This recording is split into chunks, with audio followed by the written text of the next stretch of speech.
The end of the world doesn't sound like a bang, it sounds like silence. The hum of the refrigerator dies. The streetlights blink out like eyes closing for the last time. The internet, that great digital pacifier keeping the masses sedated, flatlines. Welcome to day one. Right now, millions of people are making a calculation. They are grabbing their keys, packing their SUVs with useless junk, and rushing toward the highway. They are running on instinct. They are running on fear. And they are running directly into a grave. The highways are about to become the world's largest parking lots, and shortly after that, the world's largest open-air coffins. If you are watching this, you are not one of them. You are not a victim of the mathematics of chaos. You are an anomaly.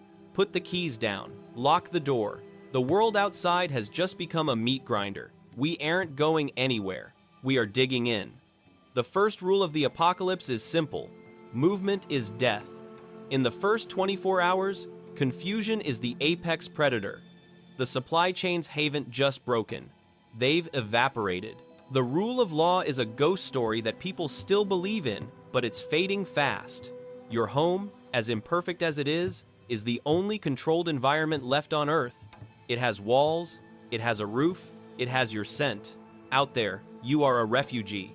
In here, you are a king of a very small, very quiet kingdom. We call this bugging in. Unless your house is literally on fire or in the path of a hurricane, you stay put. Let the sheep clog the arteries of the interstate. Let them fight over the last pump of gasoline at the Shell station. You have work to do, because while they panic, the clock is ticking on your most vital resources. And I'm not talking about bullets.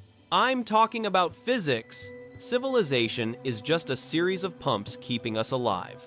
When the grid dies, the pumps die. You have a window, maybe an hour, maybe 3 if gravity is on your side. The municipal water towers are draining right now.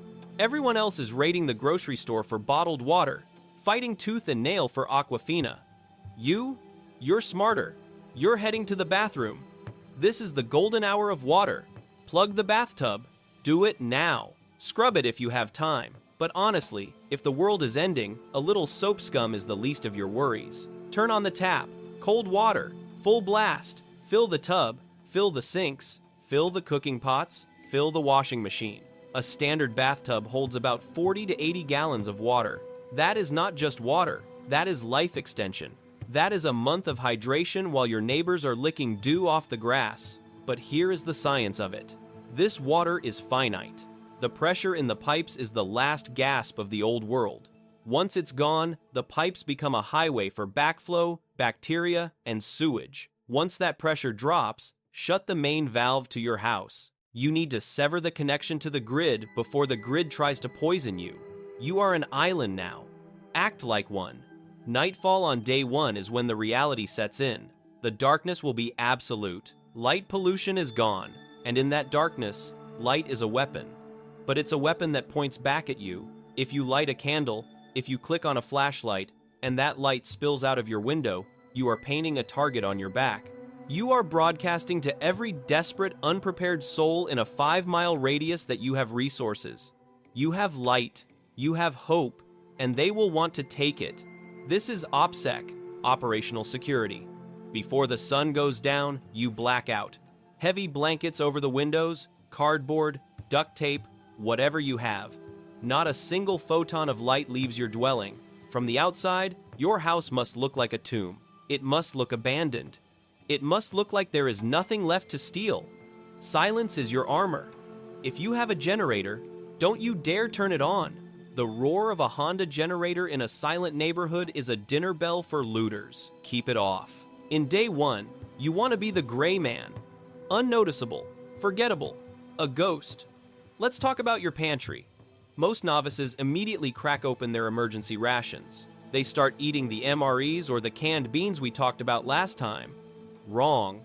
Your refrigerator is now a ticking time bomb. It is no longer a preservation device. It is a warm, insulated box cultivating bacteria. You have 24 hours, maybe 48, to eat the old world. Steaks, cheese, milk, leftovers. Tonight, you feast. It sounds counterintuitive, but this is caloric efficiency. Every calorie in that fridge that rots is a calorie wasted. Cook everything that will spoil. Have a BBQ if you can do it without the smell drifting too far. Eat the ice cream before it melts into soup. This is likely the last fresh meal you will have for months. Enjoy it. Let the dopamine hit your brain. You're going to need the morale boost. But once that fridge is warm, it becomes a biohazard. Clean it out. Don't let it become a breeding ground for mold that will infect your living space. The collapse is dirty enough. Don't invite the sickness inside. Here is something the movies don't show you. The hero never has to worry about where the waste goes. But in the real world, dysentery has killed more soldiers than bullets ever did. When the water stops, the sewage system stops. If you flush that toilet, it's not going anywhere. It's staying in the pipes. Eventually, it backs up. Do not flush. Tape the handle down if you have to remind yourself. You need to build a latrine. A 5-gallon bucket. Heavy-duty garbage bags. Kitty litter. Sawdust.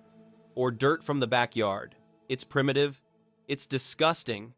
But it is sanitary. You separate the liquids from the solids. You bury the waste deep, far away from your food and your water source. Hygiene in a grid-down scenario isn't about smelling like roses. It's about keeping the microscopic wolves at the door. One case of cholera in a survival situation is a death sentence without a hospital. Wash your hands. If you don't have water to spare, use alcohol sanitizer. If you don't have that, don't touch your face. You are fighting a war on a cellular level now. Let's address the elephant in the room, the panic. Most people think panic looks like running and screaming. Sometimes it does, but more often, it looks like freezing. It's called normalcy bias. Your brain refuses to accept the new reality. It tries to process the trauma by pretending everything is fine. You might find yourself wanting to check your email, or wash the dishes, or wait for the authorities. There are no authorities. The cavalry is not coming. You need to snap out of it. Give yourself a job. The brain needs a task loop to function. Secure the doors. Fill the water. Inventory the medical kit. Check the kids. Action is the antidote to despair. You cannot afford to grieve the world you lost today. You can grieve later. Today, you work. Gather your family, but do not tell them it's going to be okay. That's a lie. False hope is poison. Tell them, it is going to be hard, but we are prepared and we have a plan. Leadership isn't about comfort. It's about direction. Your home is now your castle, but it doesn't have a moat. You need to harden the perimeter. But remember, OPSEC do not make it look like a fortress from the outside. No barbed wire, no boards nailed over windows where people can see. Internal barricades. Move the heavy furniture in front of the doors. If someone tries to kick that door in, you want them to break their foot, not your lock. Inventory your tools. I'm not just talking about firearms. A gun runs out of ammo. A hammer does not. A fire extinguisher is a weapon and a tool. A cast iron skillet is a shield and a bludgeon. Understand your entry points. Where is the glass weak? Where are the blind spots? You don't need to be a Navy SEAL. You just need to be a harder target than the house next door. Predators are lazy. They look for the open door, the easy mark. Don't be the easy mark. The sun is coming up. If you followed this protocol, you made it. You didn't die on the highway. You didn't get trampled in the riots at Walmart. You didn't give away your position.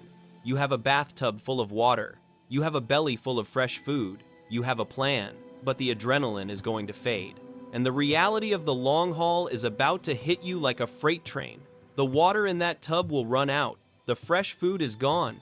And the neighbors, they are getting thirsty. Thirst makes men do things that hunger never could. Tomorrow, the real survival begins. In the next entry, we are going to talk about water, not just storing it, but finding it, scavenging it, and purifying it from the foulest sources imaginable. Because soon, that toilet tank water is going to look like a vintage champagne. You survived day 1. Now, try to survive the rest of your life. This is the Day 1 Handbook. If you want to be alive for Day 2, hit that subscribe button. Check your supplies. Right now, tell me in the comments, what is the one item you wish you had bought yesterday? Stay hidden. Stay quiet. Stay alive.